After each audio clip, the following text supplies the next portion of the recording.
만들고 있는데 목사님 이 첫 페이지에 뭐가 들어가야 될까요? 라고 이야기했더니 이 목사님 아이디어가 너무 좋은 거야. 그 목사님 뭐라고 저한테 제안했는 줄 아세요?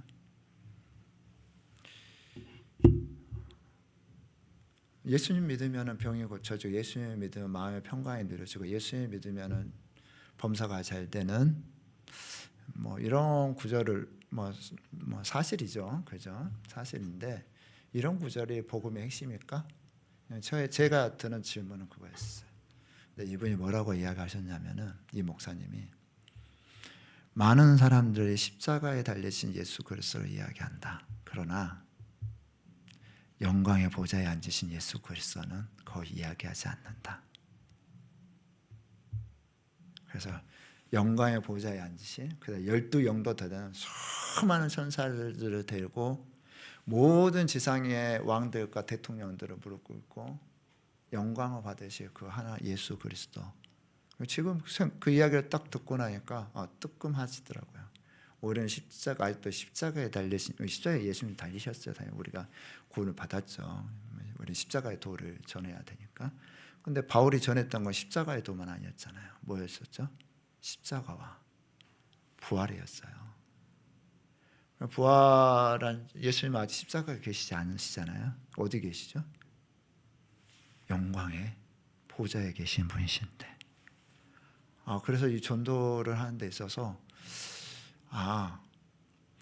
당신이 예수님을 믿어야 되는 이유, 당신이 하나님을 섬겨야 되는 이유, 당신이 정말 예수 그리스도를 붙잡아야 되는 그 이유가 뭔지, 예수님이 당신에게 놀라운 계획을 가지고 있고 뭔가를 줄 수 있기 때문에 예수님을 믿는다기보다 예수님 왕이시고 예수님 하나님이시고 영광의 보좌에 앉으시고 임박한 심판으로 여러분을 심판하실 겁니다. 그분 앞에 공경을 드리십시오. 이런 표현이잖아요. 그게 너무 마음에 들었어요. 예수님은 왕 중의 왕이시고 모든 대통령 위에 모든 총리 위에 그분은 영광을 받으시고 왕 중의 왕이신데 우리가 예수님을 십자가에 달리신 우리 죄를 위해서 우리를 담당하신 십자가에 달리신 예수 그리스도만을 붙잡고 있으면서 보좌에 앉으신 현재 보좌에 앉으신 예수 그리스도가 제대로 보지 못하고 있지 않나? 전도는 여기서부터 시작을 해야 되겠다. 그래서 좀 업그레이드 되면 공개하도록 하겠습니다. 그러면은 그래서 그래요. 그랬더니 이분이 영광의 보좌에 앉으신 그 사진의 영상 저기 있죠. 뭐죠? 그 사진들 그 그림들 막 엄청 많이 보내왔어요. 그렇죠. 우리는 하나님을 섬기되 어떤 분으로 리스펙트보다는 아너가 굉장히 그럼 공경해야 되잖아요. 근데 이게 무너지면은요. 이게 무너지면은 자녀들과 부모와 관계에서 이게 무너지잖아요. 교육이 제대로 이루어지지 않습니다. 제대로 훈육도 할 수도 없고요.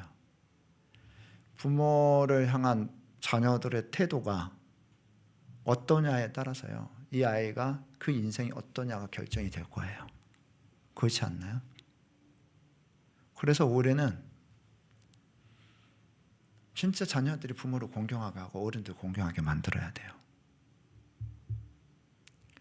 우리의 신앙도 마찬가지잖아요. 하나님은 그냥 나의 죄를 담당하시고 내 아픔을 다 이렇게 하나님 저 외로워요. 저를 도와주시고 이런 분이시죠. 하나님. 근데 이런 분으로만 알고 있다면 우리의 신앙은 굉장히 한계에 많이 도달할 거예요. 그렇죠?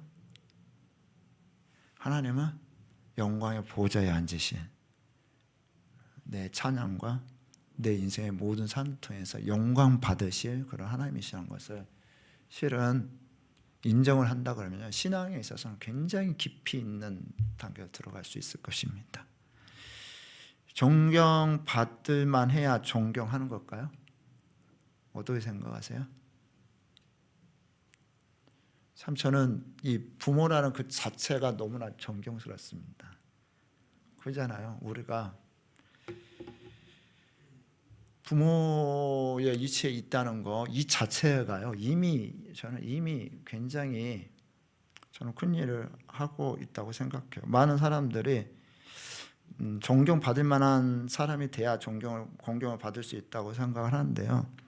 그건 아니에요. 왜요? 그 사람의 과거, 지금 내가 하고 있는 일 잘하고 못하고 있는 그런 것과 상관없이요. 뭐가 돼야 돼요?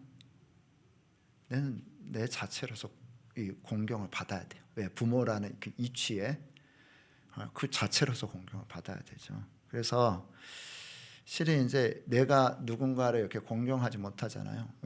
저희도 마찬가지죠. 저희도 우리가 누군가를 공경하고 해야 되는데 이 공경을 결국에는 훈련되지 않고 결핍되잖아요. 그러면은 내가 누군가를 공경하지 않다?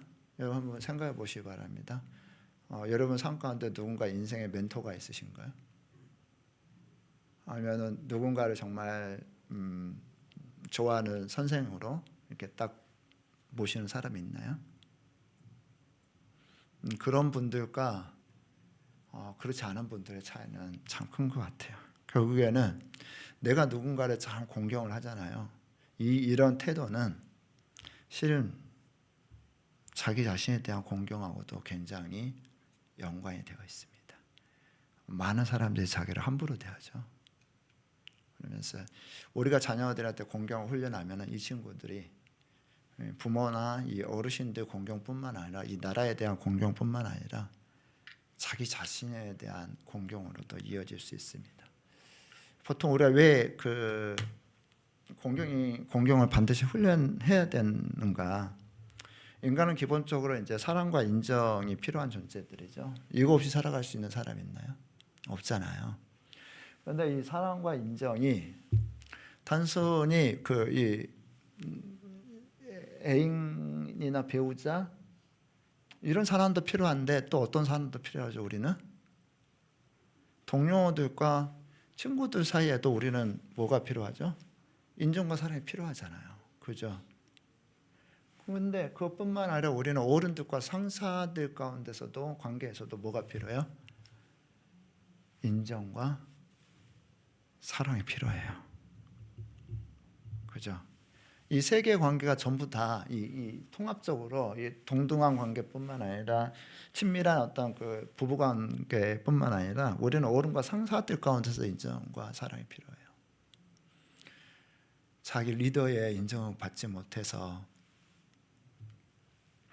삶 자체, 직장 생활하는 그 자체가 엄청 힘들고 어려운 사람들이 많잖아요. 다른 건 다 되는데, 그죠? 그래서 기본적으로 사랑과 인정이 필요한데 우리는 한 종류의 인정과 사랑만 필요한 게 아니라 어떤 종류의 이런 다양한 영역에서의 인정과 사랑이 필요합니다. 특별히 이 어른들과 상사들에게 있어서 인정과 사랑은요, 축복과 우리가 누리는 축복과 그다음에 경제적인 보상과 내 직위와 이런 것에 있어서는요 결정적이에요. 이게 저희 아들 막내 아들이 있는데 집에서 막내 아들이잖아요. 집에서는 엄청 투정 부리고 정말 인내하면서 봐줘야 돼요. 근데 이 친구가 밖에만 나가면은요 엄청 잘해요. 어른들과 관계 맺는 것을 너무너무 잘하는 거예요. 저는 이 친구 너무 부럽다 할 정도로 잘해요. 밖에서 에너지 쏟아먹고 집에서 그냥 투정 부리고 이러한 적인데, 근데 이 친구한테 기회가 많아요. 정말 기회가 많아요. 기회가 많이 오더라고요. 왜? 어른들과 상사들과 관계를 많이 하니까. 결국에는 축복을 주는 뭔가 기회를 주는 그런 많은 사람들이 어디서 나오죠? 대부분 여기서 나와요.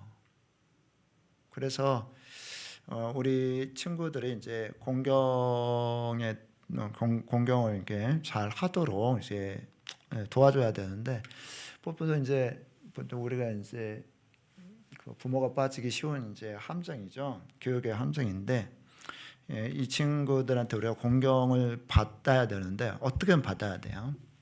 근데 보통 공경을 받지 못하는 몇 가지 이 함정이 있습니다. 첫 번째는요, 말과 행동이 불일치하죠. 부모가 열심히 이야기하고 교육하는데 부모는 그 교육한 대로 살지 않아. 요즘 세대는 엄청 민감하게 생각해요. 이 말과 행동이 다른 거에 대해서. 부모의 행동이 아닌 말로 자녀들을 교육하고 그걸로만 뭔가를 이끌려고 하면 말에 힘이 없어지죠. 내가 말하고 그 말했던 것을 나도 지키려고 하면요, 내 말에 힘이 있어져요. 그죠? 근데 이제 또 과보호나 이 방임형 교육, 이 두 개가 다 굉장히 극단적으로 안 좋은 사례인데 엄청 보호해요. 요구를 즉시 충족시키고 뭐 이유는 아직 작아서 제대로 뭐 행동하지 못해도 아직 작아서 아직 어려서. 그래서 자녀들에게 이 세계의 중심이 누구한테 있게 만드냐면요, 누구한테 있게 만들어? 이 두 가지 다 과보호나 이 방위원 자체가 모두가 세계의 중심이 나야 이거를 자녀들한테 심어줘요. 물론 우리의 이 친구들한테는 이제 자기가 중심이 되도록 선택하도록 가르쳐 줘야 하지만 세계의 중심은 나야. 세계의 중심은 자기가 아니죠. 우리 사회 가운데서 우리는 하나의 한 부분을 담당하는 역할이잖아요. 그래서 과보나 방임형 양육도 이 공경으로 가기가 쉽지가 않아요. 여기. 그리고 이제 권위주의. 그리고 또 이제 자녀가 부모를 공경하게 만든다. 이 권위주의적 이 교육을 이제 실시하시는 분이 있는데 부모의 말씀을 무조건 따라야 한다고 또 억압하면서 그렇게 하게 하는 그런 마음들. 이것도 실은 이제 안 눌러져요. 안 가요. 다음 페이지 방사. 예. 다음 페이지 해주세요. 예. 그리고 이것도 실은 자녀들이 이 반발심이 심하면은요, 요즘 두 가지 계속 반발하든지 아니면은 영혼이 죽어버리든지. 그래서 이 무기력해지죠. 너무 권위형 인간도.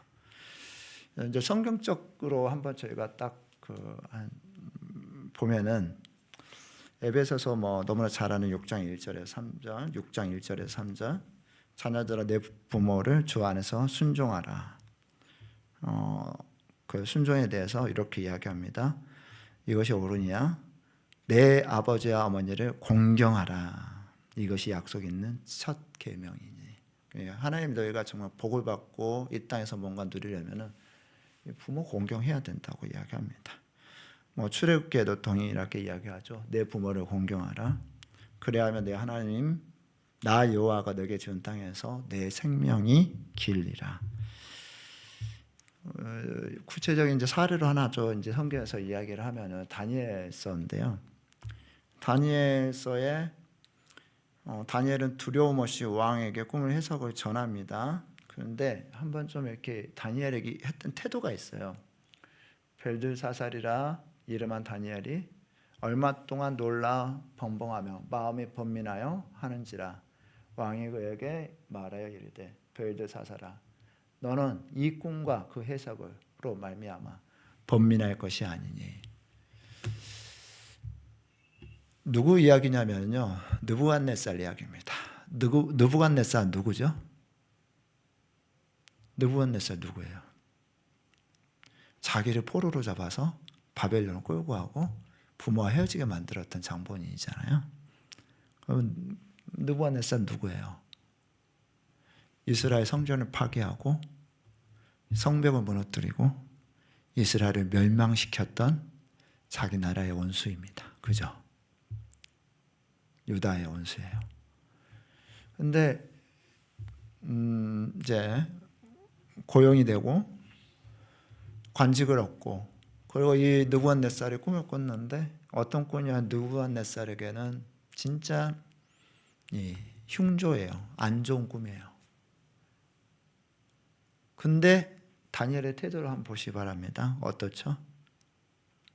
그가 우리 민족에게 행했던 패역한 일이 아니라 뭐 때문에요? 그 지위 때문에 번민합니다. 그리고 왕을 위해서 걱정하고 안다만 왕의 현실 앞으로 닥칠 임박한 왕의 하나님의 심판 앞에 굉장히 마음이 무너지는 그런 경험을 해요. 왜 그렇죠? 느부갓네살이 공경할 만할까? 저는 실제로 이런 상처를 생각하는데 깊이 있는 상처가 남아 있을 수도 있겠지만 그 다니엘은 뭐랬어요? 나라가 망하게 한 것도 하나님이 허락하신 거라고 생각했고 하나님의 도구라고 생각했고 지금 이 흩어진 이스라엘 포로를 지배하고 다스리는 왕으로서의 권위를 그대로 인정합니다. 그리고 공경해요. 뭐 할만해서 공경한 건 아니었었죠. 그러니까 어떻게 돼요? 이런 공경한 마음을 가지고 있으니까 바벨론이 무너지고 페르시아가 다스릴 때에도 총독으로 최고의 관직을 누릴 수가 있었습니다. 그렇죠? 우리 자녀들에게 이걸 훈련시켜줘야 돼요. 그래야 우리 자녀들이 탁월한 하나님의 축복을 누릴 겁니다. 또 한 이제 성경에서의 사례인데요. 누가복음 4장 25절에서 26절. 우리 한번 부자 이야기 부자가 아니라 같이 말씀 읽어볼까요? 시작. 내가 참으로 너희에게 이르노니 엘리야 시대에 하늘이 3년 6개월간 닫히어 온 땅에 큰 흉년이 들었을 때 이스라엘에 많은 과부가 있었으되 엘리야가 그중 한 사람에게도 보내심을 받지 않고 오직 시돈 땅에 있는 사렙다의 한 과부에게 뿐이었으며 라고 이야기합니다. 그러니까 그 흉년이 들 때 누가 그 하나님의 사람이 엘리야의 복을 받죠? 이스라엘은 없었어요. 수많은 과부가 있는데도 불구하고 누가 있었어요? 이 사렙다의 한 과부만 엘리야를 영접하고 그 영접으로 말미암아서 어떻게 되죠? 복을 누려요. 하나님을 만나는 복, 하나님의 기적을 경험하는 복, 그죠? 역사를 경험합니다. 근데 왜 한번 생각해 보면은 예수님께서 이 비유를 말씀하신 것은 자기가 나사렛에서 지금 공경받지 못한 상황을 이야기하면서 이거 이야기한 거거든요. 자기가 태어난 지역에서 설교하고 말씀을 해석하는데 사람들이 그 교훈을 놀라요. 근데 뭘 안 해요? 공경을 안 해요. 그게 뭔가 잘해서 공경을 받는다. 그게 아니에요. 이건 태도에 대한 문제예요. 뭔가 잘해도 예수님 공경받지 못했어요. 그죠? 근데 그러면서 이 이야기 합니다. 엘리야 시대에도 엘리야가 그렇게 많은 기적 행해도 이스라엘 사람 중에서 내가 대접받는 것처럼 누구 하나 공경해 준 사람 없었다는 거죠. 이렇게 의역을 하면은 그러면 공경이라는 게 뭐예요? 이 과부가 마지막 빵을 굽고 먹고 죽기 위해서 지금 마지막 빵을 굽기 위해서 이 장작을 줍고 있습니다. 표정 한번 보세요. 이 표정. 이 그림이 너무 마음에 들더라고요. 어떤 표정이야? 그죠? 이게 마지막이에요. 그리고 또 이게 엘리야겠죠? 그림 한번 이렇게 보면은 죽고 있는 여인의 표정이 진짜 어디 끌려가는 그런 표정입니다. 근데 이 여인을 향해서 엘리야가 요청합니다. 그거 나 먹게 해라. 아마 이스라엘에서는 그 누구도 엘리야를 공경하지 않았게 놀라긴 했겠죠. 엘리야, 대단한 사람이야. 엄청난 하나님의 사람이야. 야, 정말 진짜 엘리야야. 엘리야다워. 와. 여러분, 와와 공경은 똑같나요? 그 똑같지가 않죠. 그죠? 와. 그런데 공경하진 않았어요. 여기에 대해서 이 공경이란 그 사람을 하나님의 사람을 인정하는 거죠. 그리고 진짜 그 말씀을 하나님 말씀처럼 받아들이고 배우고,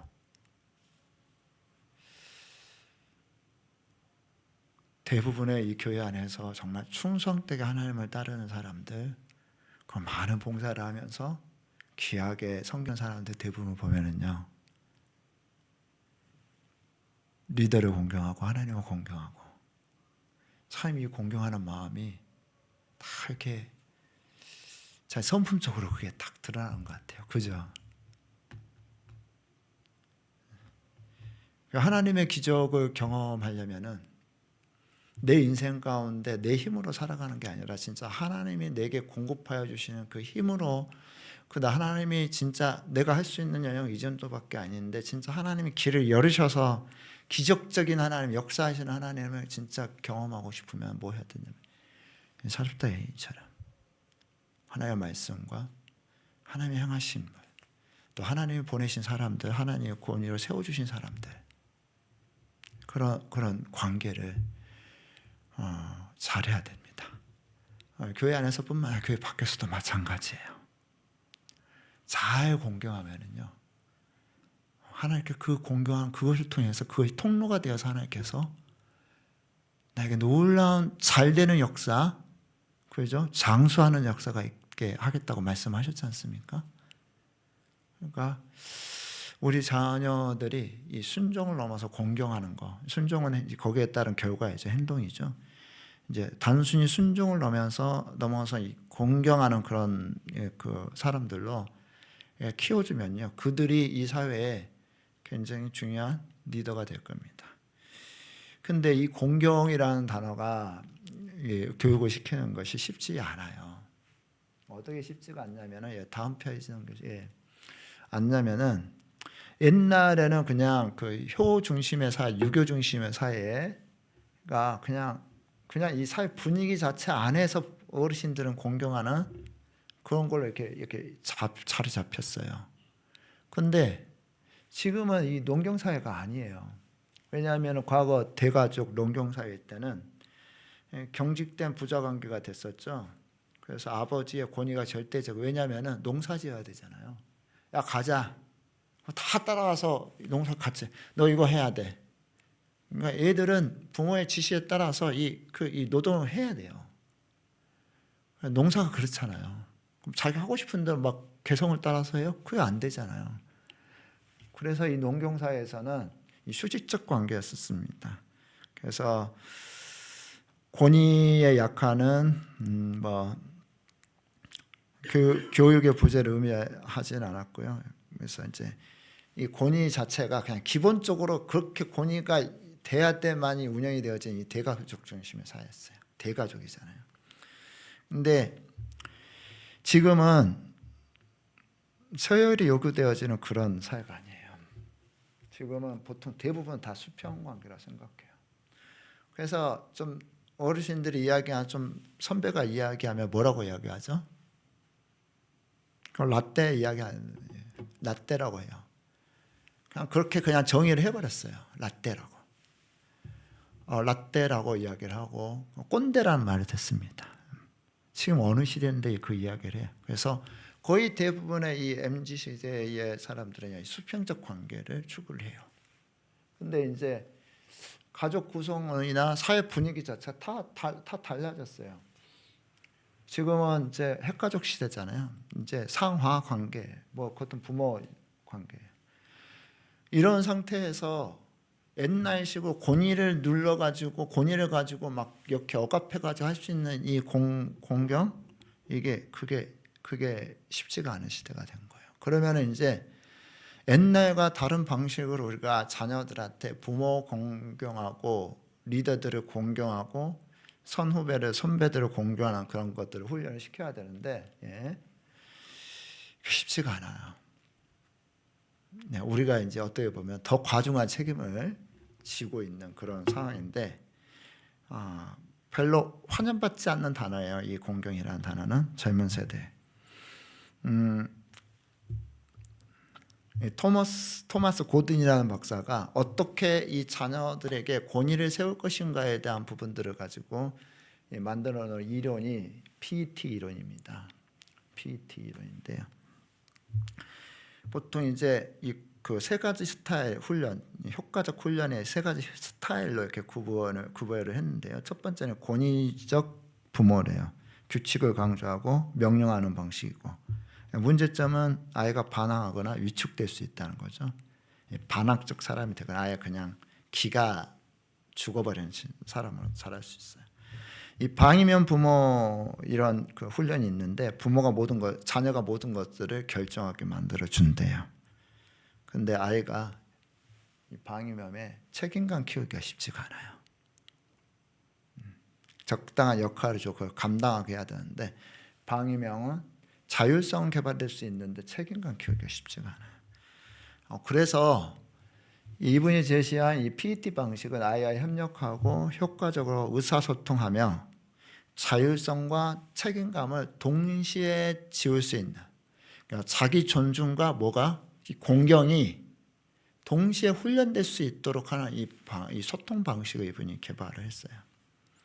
이런 소통 방식에 이제 이 세 가지 키워드가 있는데, 첫 번째 키워드는 이제 수용입니다. 일단 들으래요. 경청해야 되는 거죠. 요즘 아이들은 듣지 않으면은요, 자기가 인정받지 못하기 때문에 마음 굉장히 힘들어요. 그래서 일단은 처음에는 이제 수용, 경청, 이해해야 되죠. 부모는 이제 수용 가능한 행동과 그렇지 않은 행동을 명확하게 구별을 해야 됩니다. 이 중에서도 이거는 그래 너가 합리적인 것 같아. 근데 이건 아닌 것 같아. 그러니까 수용을 하고 들으면서도 뭘 해줘야 되죠? 경계를 확실히 정해줘야 되는 거죠. 자녀의 행동, 감정에 대한 존중, 그리고 비언어적 방식으로 이것들을 표현할 필요가 있습니다. 자, 그 다음에 이제 의사소통을 해야 돼요. 의사소통을 해야 되는데 일방적 지시가 아니라 자녀가 문제를 직면할 수 있도록 공간적 듣기뿐만 아니라 이제 아이 메시지로 너 이거 해야 돼 보다는 이제 아이 메시지로 전달을 합니다.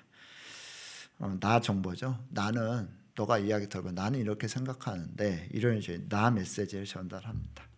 그죠? 여기는 판단이 들어가지 않죠. 일단 너 잘했어 못해 판단이 들어가면 요즘 세대들은 마음을 닫아버립니다. 그러니까 상호 존중을 유지하고 목적 의식, 목적 중심의 그런 그 감정, 행동 이런 것들이 존중하면서도 전달이 돼야 되죠. 자기 우중이나 이런 것들이요. 그 다음에 세 번째는 갈등 해결인데요. 무패배라는 말을 씁니다. 어떤 말을 쓰냐면요, 서로가 지지 않는 그런 이 결론을 만들어내요. 서로가 지지 않는 그런 결론. 그래서 이 세 가지를 이제 윈윈한다 그러죠. 그래서 얘한테도 좋고 나한테도 그런 좋은 그런 방법들을 찾아가요. 이게 보통 이제 창의적 대안이라고 하는데요. 그래서 좋은 방법들을 같이 찾아가고 너가 해야 될 것과 하지 말아야 될 것들을 결론으로 충분하게 이야기를 해줍니다. 너가 잘했고 이 부분은 잘했고 어떤 부분은 수정이 필요해요. 왜 이런 결과가 나왔는지에 대한 이런 것을 스스로 찾아갈 수 있고요. 갈등 해결을 파괴적이지 않게 해요. 그래서 이 말이 무슨 말인지 무패배라 그러죠. 보통 이제 우리가 이야기를 하다 보면 어떻게 되냐면요. 특별히 이거 수정이 필요한데 딱 이렇게 하다 보면은 상대방이 전달이 될 때 너 잘못했어 라고 전달이 되기가 쉬워요. 아니야, 너 열심히 했어. 그래, 이것만 좀 수정을 해줘. 그죠? 나도 원하는 것을 얻고 이 사람도 원하는 것들을 얻을 수 있는 무패배, 윈윈보다는요 약간 좀 약한 낮은 단계인데 서로가 패배하지 않게 만드는 거. 교훈을 하면서도 얘가 비참해지지 않게 만드는 거. 그게 중요하죠. 이런 방식으로 대화를 하면은요, 이런 자연스럽게 자녀들은 부모를 신뢰할 수 있게 되고, 그죠? 신뢰할 수 있게 되고, 부모가 이야기한 것들을 들을 수 있는 그런 준비가 되어집니다. 그러면은 실은 이제 이거는 이제 공경은 권위에 대한 문제잖아요. 뭐 어떻게 권위를 세울까요? 예, 자, 권위는 어떻게 세울 수 있을까요? 자, 여러분이 생각한 권위는 어떻게 세울 수 있을까요? 뭐 저희가 몇 번 이야기하면서 권위에 대한 신뢰도 권위에 대한 문제이고 그러는데 권위는 어떻게 세울 수 있을까요? 여러분의 어떤 비법이 있나요? 나는 이렇게 하고 있다. 어떠세요? 권위를 어떻게 세워줄까요? 나의 권위를 어떻게 세울까요? 부모의 권위는 누가 세워야 돼요? 나의 권위를 누가 세워야 돼요?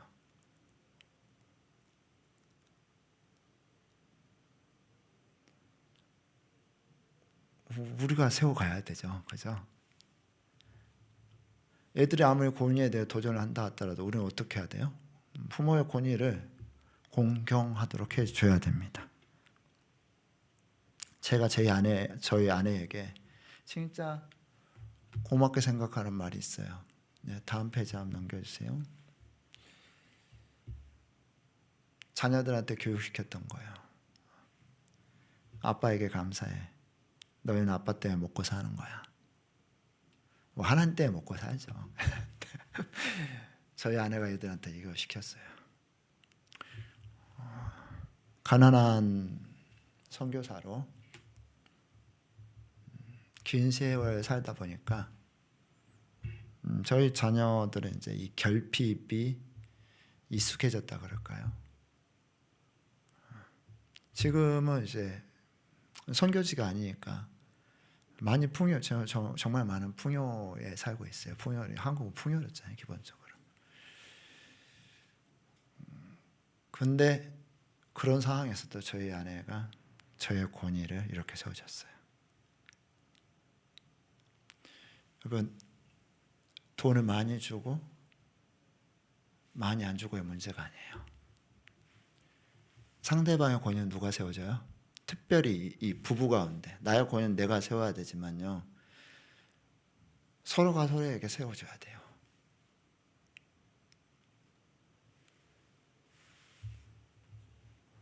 네, 아빠의 권위를 아내가 인정하고 아내의 권위를 아빠가 인정해줘야 됩니다.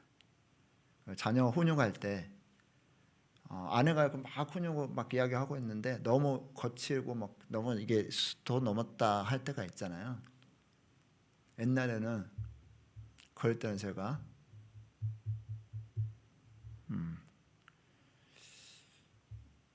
뭐 몰랐을 땐 끼어들어서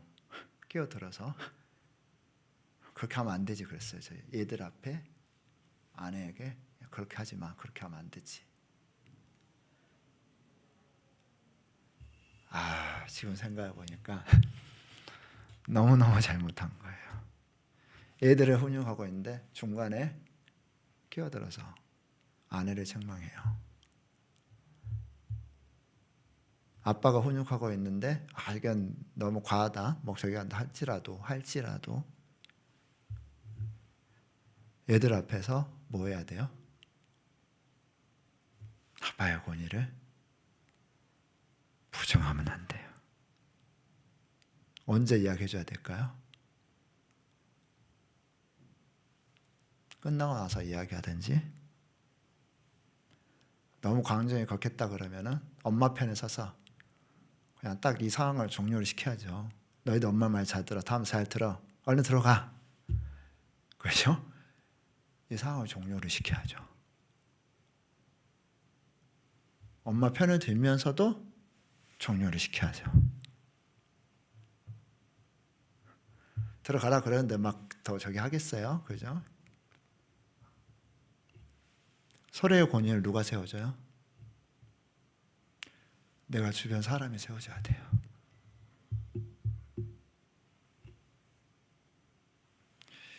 그래서 우리는 스스로를 스스로뿐만 아니라 서로의 권위를 세워주는 거 무엇이기 때문에 아빠가 잘나서 엄마가 잘나서가 아니라 엄마이기 때문에 그리고 너의 아빠이기 때문에 공경이 되어지면 그때부터는 뭐가 되냐면요, 얘들이 부모에게 쑥쑥 부모의 경험, 부모의 많은 자원, 지식 쑥쑥쑥 이렇게 뽑아 흡수하듯이 이렇게 뽑아들면서 저희가 성장을 해요. 애들이 아무리 신문물에 발달됐고 뭐 AI나 뭐 매체 통해서 똑똑하다 할지라도 이 친구들 뭘 안 했어요? 내 30년, 40년, 50년 살았던 경험을 이 친구들이 그걸로 대신할 수 있어요? 없잖아요. 스스로 권위를 세우는 것뿐만 아니라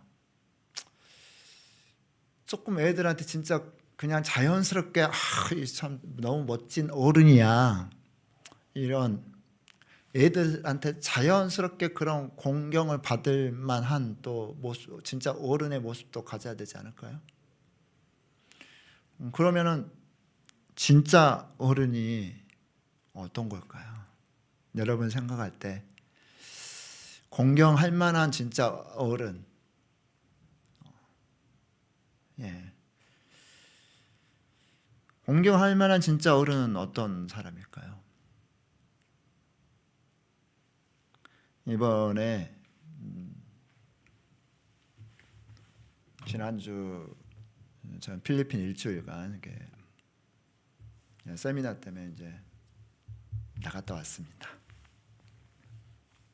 이 친구는 쓰레기산에서 사는 친구예요. 마닐라에 쓰레기를 이렇게 갖다 버리는 곳이 있는데 거기서 재활용이나 이런 그런 쓰레기들을 줍고 사는데 위험하고 또 여러 가지 냄새가 나고 하니까 필리핀 정부에서는 거기서 살지 말라고 전기 공급 안 합니다. 수도 공급하지 않아요. 전기도 없고 수도도 없는 곳에서 쓰레기 줍고 사는 친구들이에요.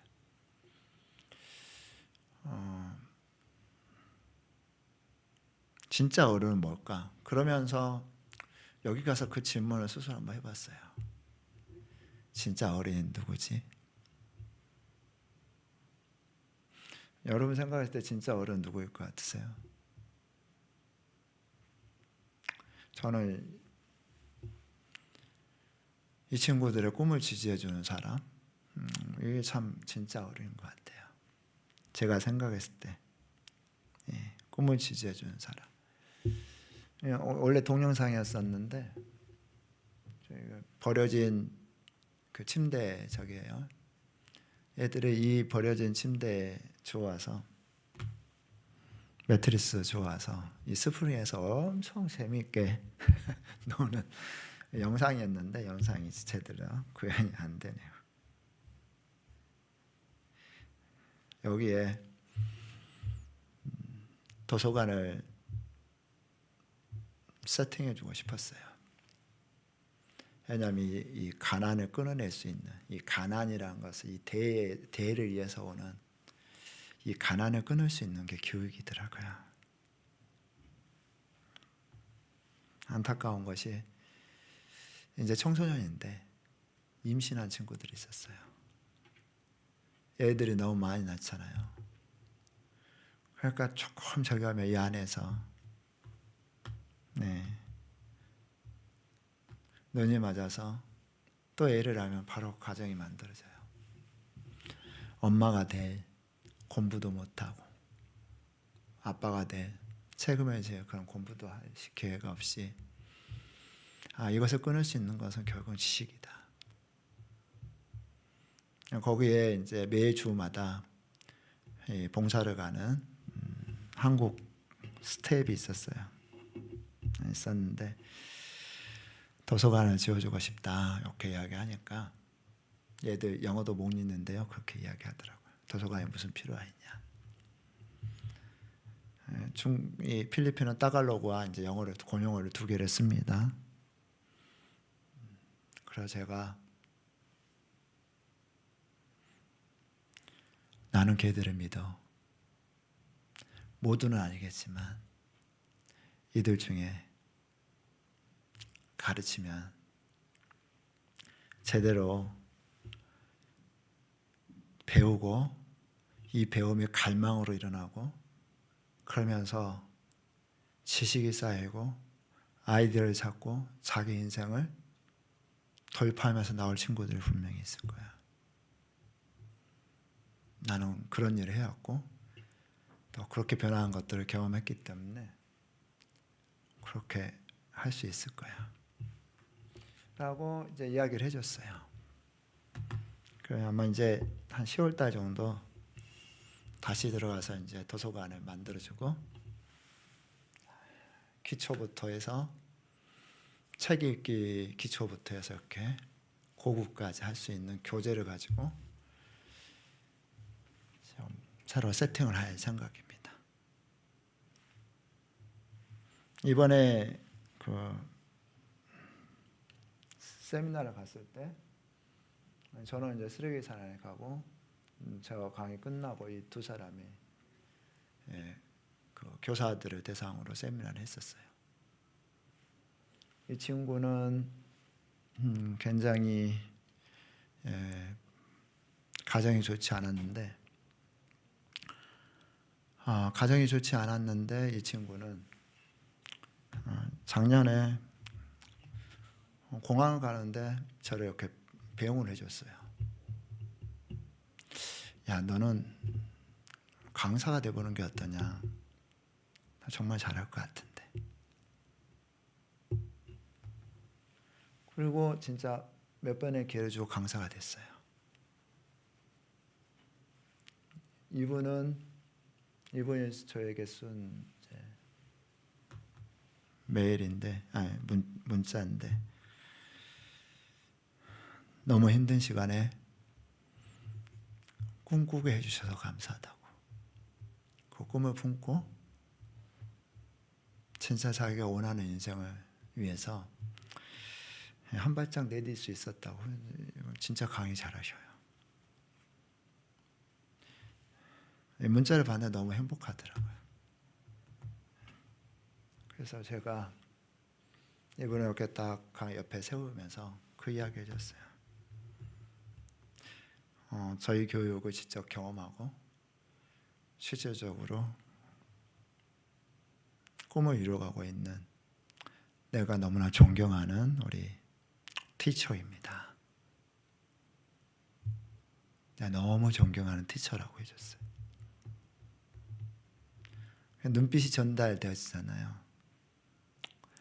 아무도 이 젊은 친구들, 아이들 이 경쟁사회에 살다가 자기가 대단한 것을 모르고 살아요. 그죠? 다 자기가 얼마나 대단한지 모르고 살아요, 이 친구들이. 근데 그 친구들의 가능성을 봐주고 어른들이 할 수 있잖아요. 스스로는 발견 못하고 피해자가 되는 이런 상황에서 저는 어른들은 이거 해줄 수 있다고 생각하거든요.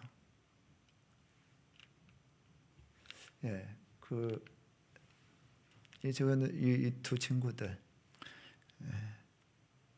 예쁘게 생겼죠.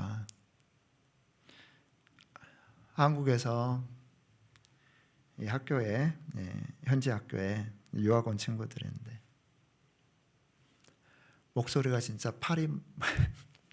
팔이 날아가는 그런 목소리에 자신감 없고 한국에서 왕따 당하고 여기서도 크게 영어로 이제 한국말하고 영어로 이야기하니까 더 기가 죽어서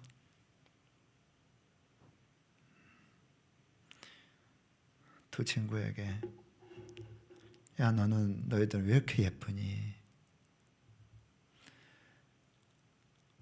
너무 멋있다. 우리 자녀들은 스스로 자기가 예쁘다고 누가 예쁘다고 말 잘 안 해주잖아요. 누가 멋있다고 잘 말 안 해주잖아요. 그거 뭐해요? 예쁘다, 멋있다. 대단한데. 이거 조금 좋아졌어. 머리 스타일 괜찮은데. 발표를 이렇게 잘해? 천재 아니야? 제가 있을 때보다 제가 올 때 이 친구들 목소리가 더 커지더라고요. 예쁘게 봐주는 거? 실은 이거를 저희가 해줘야 될 것이 아닌가.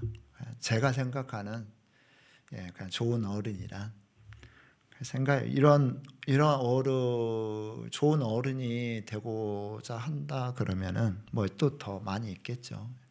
그죠? 좋은 어른 더 많이 있을 겁니다. 제가 생각해서 하는 이제 이야기들 뭐 자랑처럼 이야기해서 죄송합니다. 아무튼 제가 생각하는 애들 스스로 할 수 없는 것을 이 어른이 해줘야 되잖아요. 길도 만들어주고 꿈을 이룰 수도 기회도 주고 저는 교회가 이 연일도 해야 된다고 생각을 해요. 이 친구들 이 안에서 마음껏 사랑받고 이 안에서 마음껏 각자의 특성에 따라서 누구도 비교되거나 경쟁이 필요할 때도 있지만은 그러나 이 자체로서 자기가 할 수 있는 가능성들을 봐주고 인정해주고 세워주고 도와주고 이거 어른들이 해야 될 거야. 진짜 어른 이게 아닌가요? 이게 진짜 어른이 되어지면은 저는 진짜 어른이 되어진다면요 이런 공경들을 자연스럽게 받지 않을까 생각해요. 우리가 스스로 권위에 세우는 것뿐만 아니라 자녀들한테 좀 미안한 마음이 있나요? 어때요? 자녀들한테 당당하나요? 미안한 마음 가지고 있으면 권위 못 세워요. 공경받기 쉽지 않습니다. 이 애들은 귀신같이 알아요. 내가 이 친구에게 어떤 태도를 취하는지 어떤 태도를 가지고 있는지 이 친구의 귀신같이 알아요. 부모를 공경하지 않는 자녀들 태도 보이잖아요. 딱 보면 교회 안에서도 그런 친구들이 가끔 보이기도 하는데 딱 보면 뭐가 있어요? 이 부모들이 엄마 아빠들이 미안함을 가지고 있어요. 뭐에 미안해요?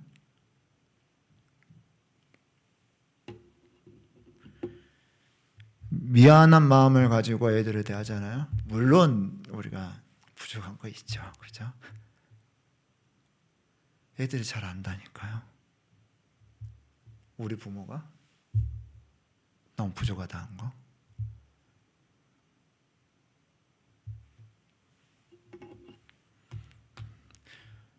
이렇게 가끔 싸우다 보면은 부모에게 감정이 격해지다 보면은 혹시 이런 말 들어보셨어요?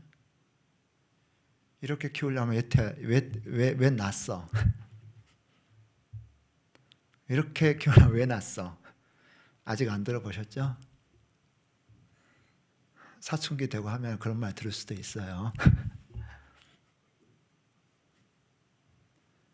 자주 싸울 거리가 생기다 보면 자주 그런 말 들을 수가 있어요. 어렸을 때 엄마 아빠가 하늘처럼 보였대요. 나중에 커가니까 엄마 아빠가 뭐처럼 보여요? 학교 들어가고 다른 엄마 아빠 비교했다면 엄마 아빠가 대단한 존재가 아니었다고 느끼기 시작한대요. 그리고 또 커가면서 자기는 엄마보다 더 잘하고 아빠보다 더 잘할 것 같더래요. 근데 애 낳고 키우면서 엄마 아빠가 쉽지 않았겠구나. 그것을 느낀대요. 얘는 아직 경험하지 못했잖아요. 왜 미안해요? 미안한 마음 조금이라도 있나요? 가지지 마세요. 여러분 최선 아니었나요 이게?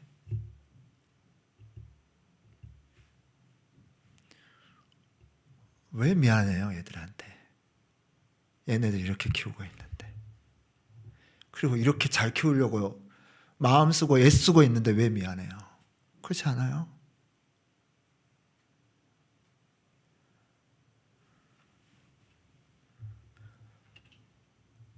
미안할 필요 없어요. 뭐 다른 애들보다 더 좋은 환경 만들어주지 못해서요? 아니에요.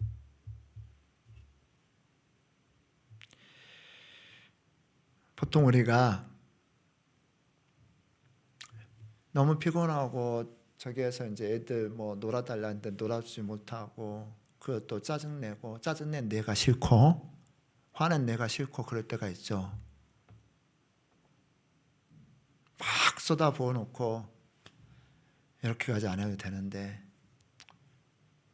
자기가 미워질 때가 있잖아요. 그때도 뭐 해야 돼요? 미안함 갖지 마세요.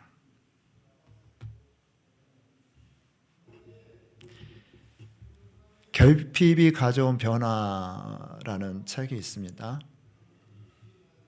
이 책을 보면서 몇 가지 실험이 거기 나와요. 이 공항 그 관제탑에서 일하는 사람들이 때로는 공항에 뭐 비행기가 많이 안 뜰 때 평안할 때 그 집에 가서 이들의 행동을 관찰했고 공항에 막 비행기가 막 날아오르고 막 너무 많아가지고 그 신경이 곤두셔가지고 온 에너지를 다 쏟아붓고 그래서 이제 집에 간 그런 모습들을 관찰해가지고 실험을 했었는데요. 결핍이 가져온 축복이 있고 결핍이 가져온 안 좋은 결과가 있대요. 축복은 뭐냐면요. 우리가 데드라인 딱 정하고 어느 시간까지 해내야 돼. 그러면은 그 엄청 집중해서 이거 해낸대. 효율이 엄청나게 좋대요. 이 결핍이 가져. 그죠? 오늘 시간 안에 해놓은 거. 바로 시험 기간이 다음에. 내일 시험 봐. 그러면 이 시간이라는 결핍에 엄청난 집중력이 생겨서 효과가 너무 좋대요. 근데 중요한 것은 이 결핍이 가져온 또 다른 이제 피해가 있는데 터널 효과라고 그러는데요. 터널을 통과하면 빛밖에 보이지 않아요, 저 앞에. 거기에 뛰어가는데 옆에 주변에 많은 것들을 돌아볼 수 있는 에너지와 자원이 없어요. 그래서 운전하면서 혹시 음식 먹나요? 사고율이 굉장히 높아진대요. 두 가지를 같이 하나를 먹는 것에 이렇게 집중하고 저기 하다 보면 이 두 가지를 한쪽이 쏠리기 때문에 운전사 전화 받는 것도 마찬가지죠. 전화를 받고 통화를 많이 이동하면 통화를 많이 하면은 이제 그죠? 통화에 집중하다가 이게 운전이 결핍이 되는 거예요. 제가 그거 보면서 진짜 경제적으로 힘들고 어렵고 가난하고 막 매일 빚에 빚 신용 카드빚 이렇게 쪼달리는 사람들은요 좋은 부모가 되기가 힘든 환경이라고 이야기합니다. 뭐로요? 이게 기본적으로 그렇대요. 왜 이 해결해야 될 재정적 큰 문제에 너무 많은 에너지가 쏟아붓다 보니까 애들을 잘해줘야 되는데 마음은 있어도요 거기에 에너지를 제대로 쏟아붓지 못한대요. 제가 하고 싶은 이야기는 다른 거 아니에요. 부족하든 넘치든 우리는 최선을 다해서 이 안에서 우리가 하고 있다. 내가 못된 부모가 아니라는 거예요. 짜증내도 뭐한 부모? 이 결핍을 가운데서도 버텨 서면서 그 애들 보호망이 되어지면서 살고 있잖아요. 네, 그래서 저는 좀 당당했으면 좋겠어요. 당당했으면. 우리가 너무 많은 것들을 우리는 당연하게 생각하죠. 너무 많은 것들을 우리는 당연하게 생각하는데 세상에는 당연한 것이 하나도 없어요.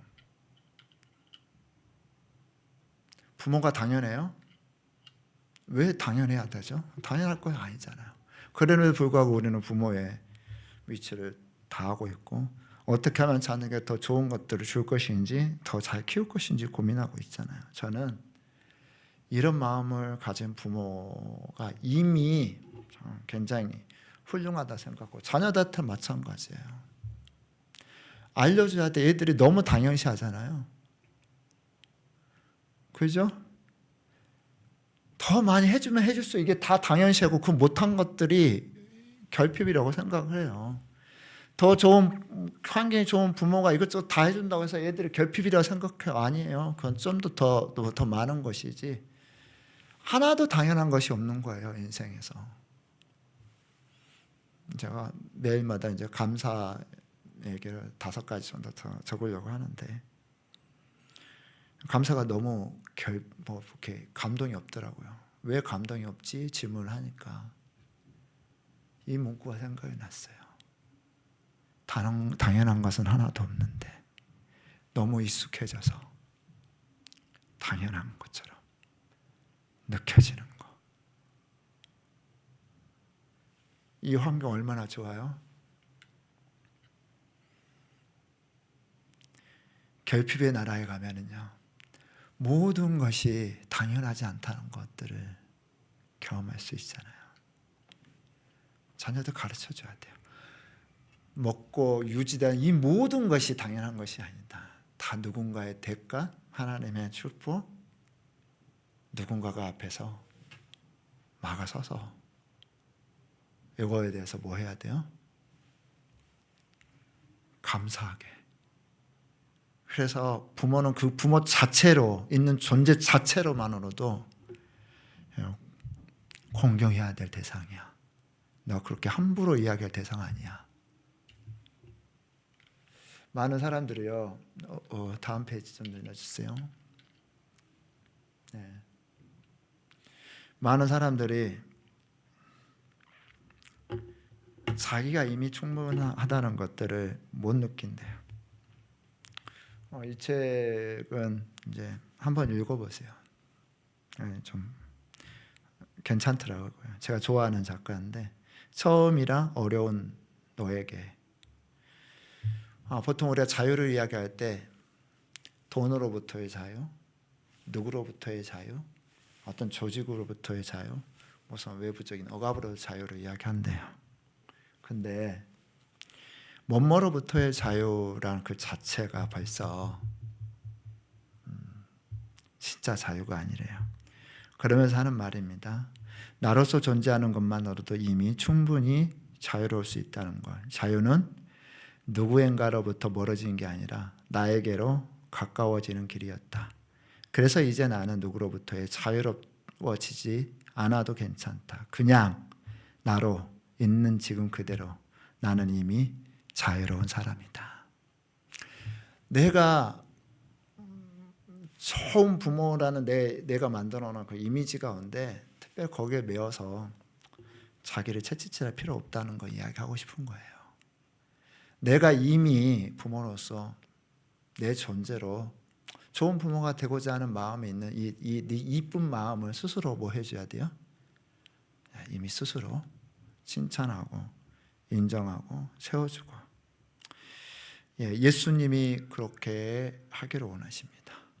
그리고 이 모든 것 위에 우리가 해야 될 것들이 있죠. 저는 이제 그것이 성장하기라고 이야기하고 싶어요. 부모로서 계속 성장을 하다 보면 그게 권위로 나타나더라고요. 내가 계속 배워가고 있잖아요. 결국에 이제 성장하는 것을 멈추지 않으면은 결국에는 처음 부모로서 권위를 갖는, 또 인정을 받는. 엄마도 노력하고 있어. 엄마도 처음이잖아. 어색해. 그렇게 이야기해야죠. 공경은 반드시 시켜야 됩니다. 공경을 시켜야 되는 그 이유는요, 이 사회적 공동체, 특별히 함께 살아가는 사회에 공경하지 않으면요 도태돼요. 그리고 이 정확하게 인정하고 너가 부모의 권위와 그 권위의 보호 아래 있다는 것 자체는 굉장히 정서적 안정감과 이 건강한 자존감을 준대요. 특별히 사회 안에서 부모와의 그 관계 가운데 공경을 습득한 친구들은 사회 안에서 위의 관계들, 선생님과 관계를 잘 하기 때문에 굉장히 안정적 관계를 유지해요. 사회 안에서도. 근데 부모와의 그런 이 공경과 이런 거 공경 표현하나 이런 것들이 훈련되지 않은 친구들은요, 대부분 인간관계, 친구관계도 굉장히 문제가 많아요. 그래서 가정이 중요한 이유는 다른 이유가 아니에요. 가정 안에서 이런 이 질서와 관계 맺는 것들을 훈련하기 때문이죠. 그리고 이제 미래 역량 측면에서 당연히 기회가 많이, 이 공경을 잘하는 친구들은 굉장히 기회가 많이 생겨요. 아까 쓰리산 이야기를 했었는데, 쓰리산에 지금 장학생으로 이 학교에서, 제가 갔던 학교에서는 2명 지금 완전 장학금을 주고 이렇게 교육을 하고 있대요. 이 친구들이 어떻게 해서 장학생으로 선별이 됐을까요? 저는 관계 맺기라고 생각해요. 그죠?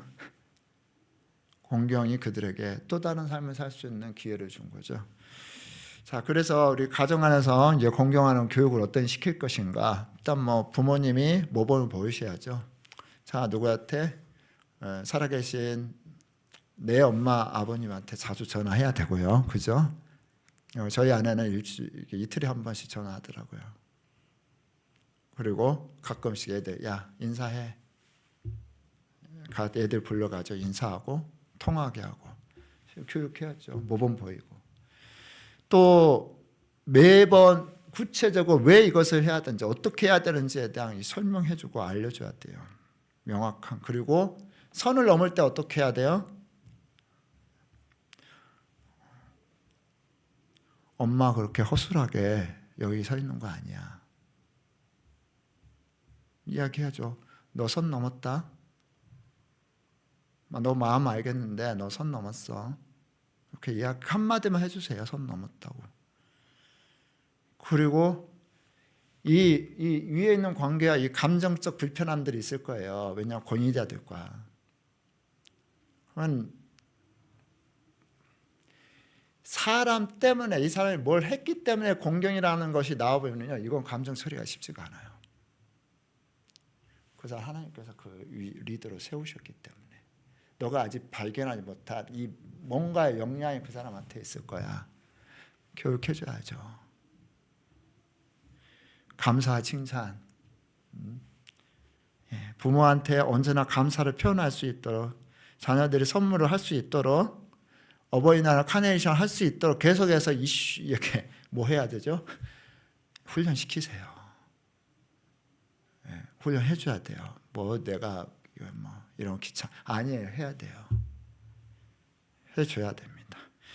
그래서 다음 페이지에 넘겨주세요. 훈련해야 돼요. 가르쳐야 됩니다. 집에서만 무례한 아이들 있죠. 밖에서는 엄청 어떻게 해야 될까요? 보통 집에서 막 무례하고 막 짜증 막 부리는 친구들은요, 아이의 안전한 공간에서 같은 감정에 표출된 신호일 수 있다고 합니다. 명확한 경계와 일치된 규칙을 정해야 되죠.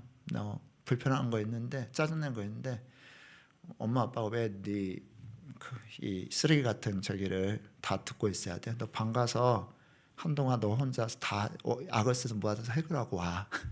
그렇게 이야기해 주세요. 그러고 나서 너 감정 좀 저기 하면 이야기하자 우리. 엄마 아빠도 뭐한 존재? 엄마도 밖에 있는 부모한테, 선생님 누구한테 너가 잘하면서 왜 엄마 아빠는 이래? 엄마 아빠도 같은 존중과 공경을 받고 싶은데 이야기하세요.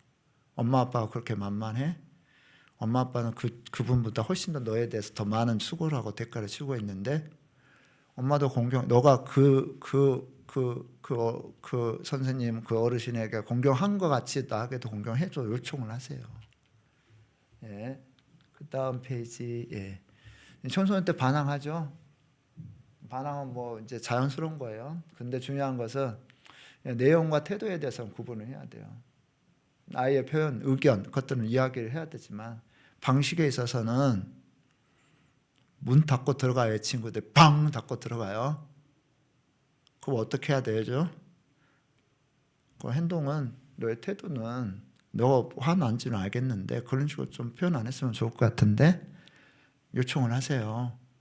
너 지금 호르몬이 그렇게 너한테 이렇게 엄청나게 강력하게 임한 줄은 알겠는데 선 좀 지켜줘. 어느 정도까지. 우리 같이 살아야 되잖아.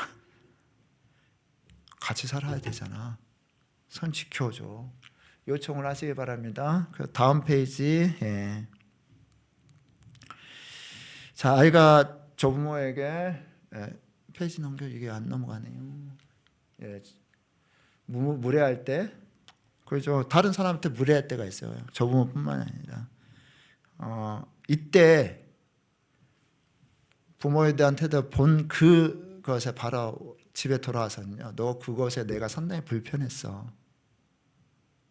이렇게 해줄래? 부탁이야. 공경해야 되잖아.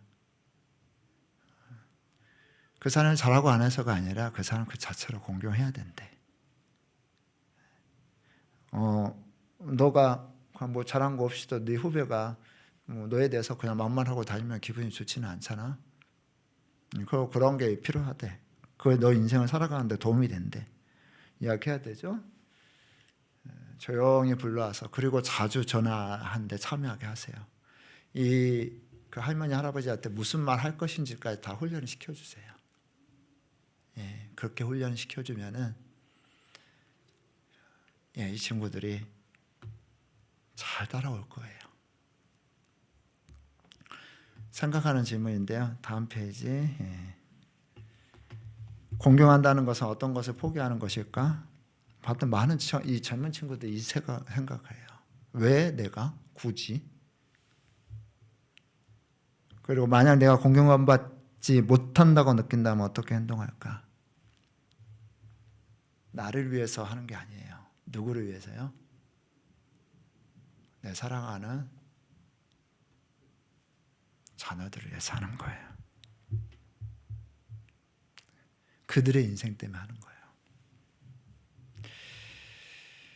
예, 오늘 시간이 12시까지 결론을 내도록 하겠습니다. 마지막 페이지 넘겨주세요.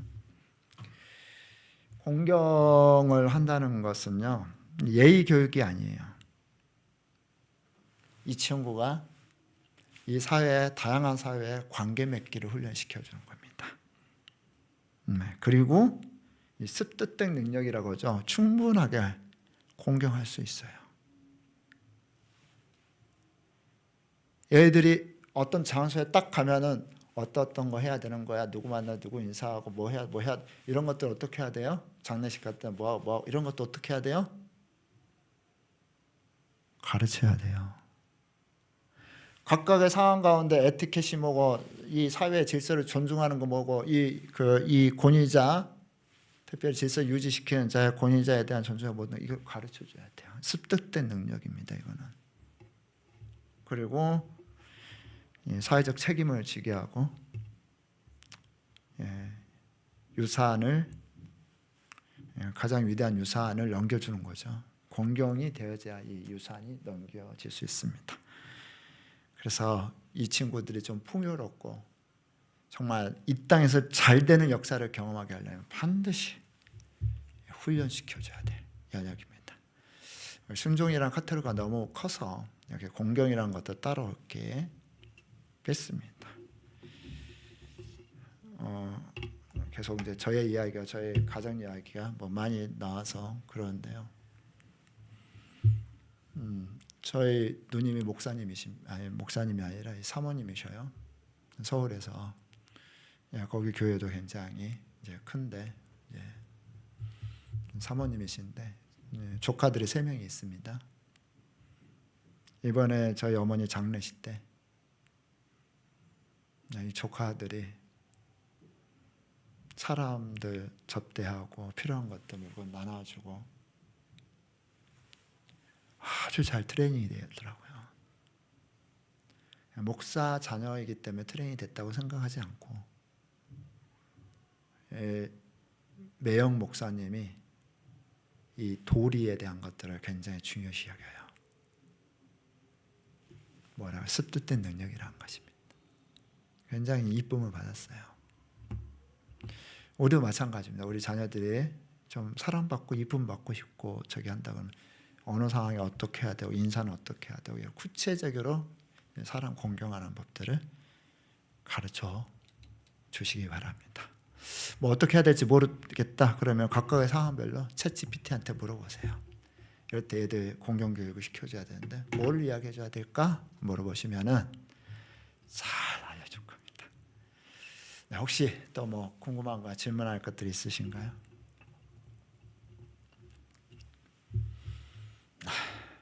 기도하고 마무리하겠습니다.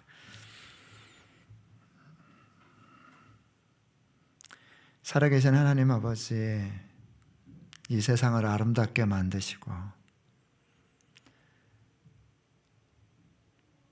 우리 사람을 또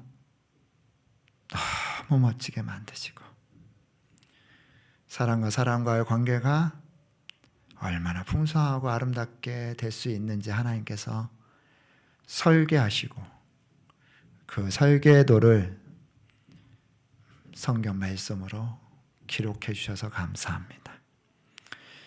저희가 리더들과 상사들과 또 이 나라의 법과 권위자들을 공경하게 하여 주시옵소서. 천박한 비난이나 헐뜯음과